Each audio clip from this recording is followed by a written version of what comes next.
The dimension of stopping potential we note in photoelectric effect in units of Planck's constant h, speed of light c, and gravitational constant g, and ampere a is.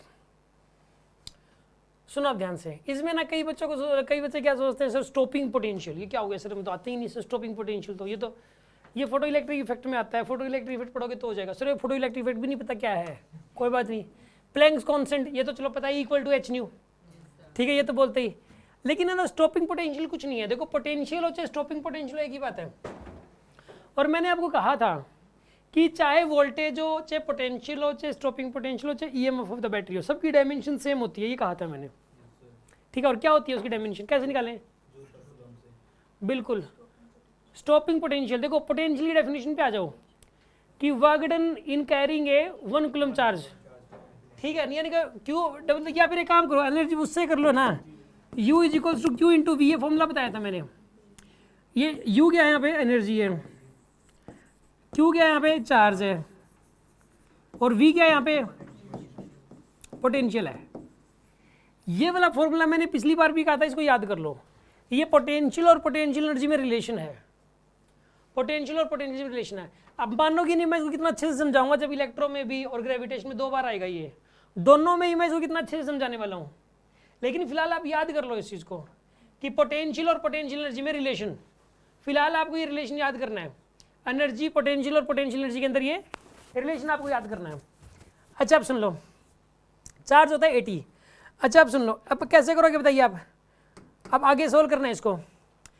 अब यहाँ से तो आ जाएगी किसकी, potential की, potential की आ जाएगी बताइए U बाई क्यू, U मतलब mL2t-2, और चार्ज क्या हो जाएगा यहाँ पे 80, तो क्या आएगा यहाँ पर ये mL2t-3 a-1, ये किसकी आई है, पोटेंशियल की आ गई, पोटेंशियल की तो लिख लिया हमने, ठीक है। अब इसकी जरूरत पड़ेगी लिख लेंगे हम लोग, ठीक है।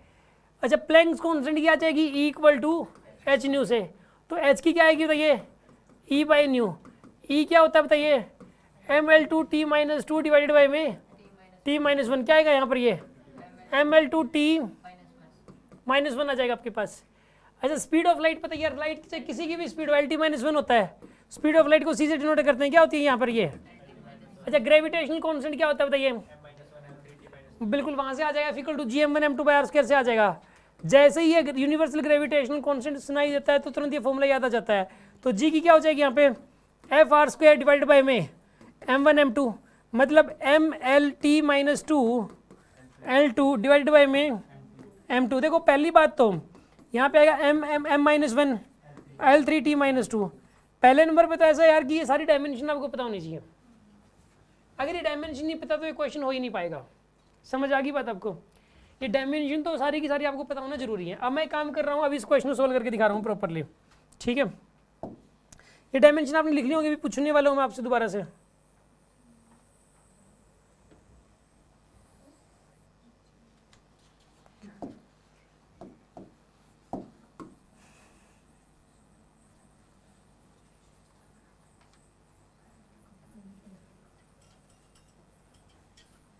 सुन आप, इसने क्या बोला है, डायमेंशन किसकी बतानी है, स्टॉपिंग पोटेंशियल की, किसकी टर्म्स में लिखोगे आप इसको,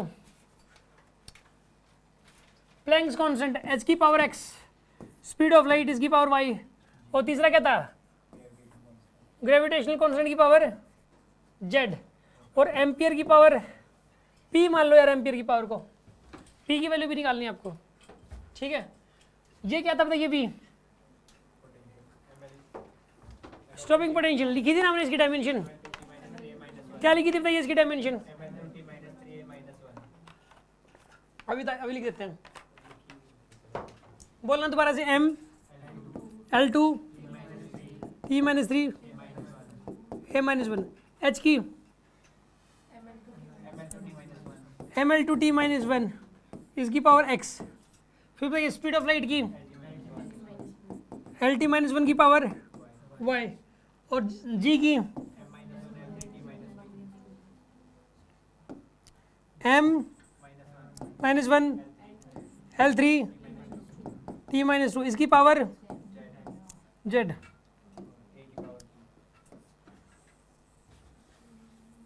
अच्छा अब सुनो, अब उसके बाद बताइए आप ए की पावर पी आ जाएगी आपके पास। अब इसको और इसको इक्वेट कर दो आप, यहाँ पे p की पावर, यहाँ पे a की पावर p है और यहाँ a की पावर क्या है -1, तो p की वैल्यू तो -1 हो जाएगी। देखो चारों में ही -1 है, ठीक है। उस हिसाब से तो कुछ पता नहीं लगेगा। एक इक्वेशन तो यहाँ से देखो, अब आप लिखोगे ml2 t-3 a-1 is equals to m की पावर क्या लिखोगे x माइनस, और l की क्या लिखोगे +y +3z, और t क्या लिखोगे बताइए -x -y -2z। अब देखो इक्वेशंस बन जाएंगे आपके पास। अब कई बच्चों को ये इक्वेशन नहीं कर बनानी आती है, सोल्व नहीं करनी आती है, ये तो बाय प्रैक्टिस आएंगी यार। ये ना दूर भागने से नहीं आएंगी और ना ये मानने से आएंगे कि हमें नहीं आती। ये तो भाई मतलब जो है ना, ये तो x -z, ये तो इसके ऊपर लगे रहने चाहिए। x -z इक्वल टू 1, एक आएगा 2x + y + 3z equal to क्या हो जाएगा -3, और एक बताइए क्या इक्वल टू 2 कह रहे हो? अच्छा एल की पावर 2 था, सॉरी एल की पावर 2 था भाई,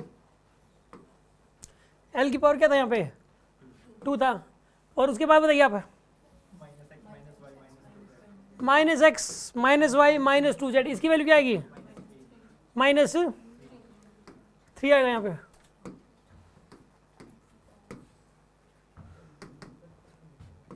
अब इनको सोल्व करना है, ठीक है ना, इनको सोल्व करना है। एक बार आप ट्राई करो, खुद ट्राई करो 1 मिनट, मतलब जो ना मैं करवाता हूँ आपको।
सेल्फी ले रहे हो?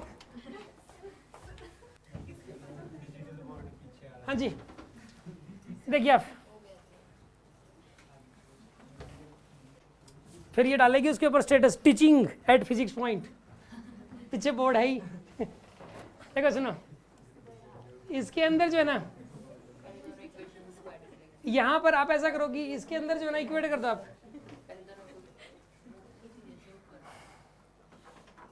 आप ऐसा करो, इसको सोल्व करना है आपको।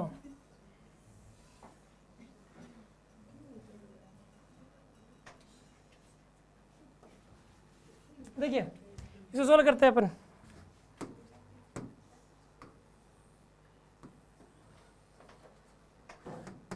सुनो अब एक काम करो, देखो इसमें ना थोड़ी टेक्निक देखनी पड़ेगी यार, ये ना कैसे डिलीट होंगे कोई ना कोई, मतलब इनमें से एक काम करो, इन दोनों को ऐड करने से वाई खत्म हो रहा है ना, बस एक बार वाई तो एक तो खत्म हो रहा है, उसको तो खत्म करो एक बार। तो समझ में आ रही बात आपको? एक बार तो एक तो खत्म करो, बाकी के आगे सोचोगे।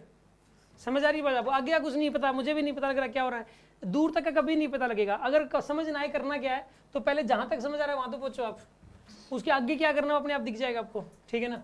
यहाँ पे इन दोनों को ऐड कर दो आप, इन दोनों को ऐड करो, क्या आएगा? इन दोनों को ऐड करोगे तो प्लस एक्स, ये क्या हो जाएगा 0, plus Z is equals to -1। तो एक्स प्लस जेड की वैल्यू कितनी आ जाएगी यहाँ पे? -1। इसको लिखो आप x minus Z equals to 1।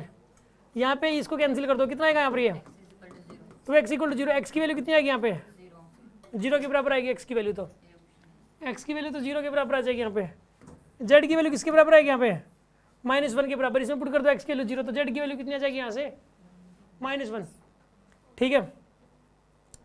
अब एक काम करो, x की वैल्यू 0 और z की वैल्यू -1, यहाँ दोनों इसमें पुट कर दो आप। इसके अंदर x की वैल्यू 0 पुट कर दो आप, क्या आ जाएगा यहाँ पर? ये 0 + y + 3 × -1 is equal to 2। y की वैल्यू कितनी आ जाएगी यहाँ पे? 5 आ जाएगी y की वैल्यू, y की वैल्यू 5 हो जाएगी यहाँ पे, ठीक है ना।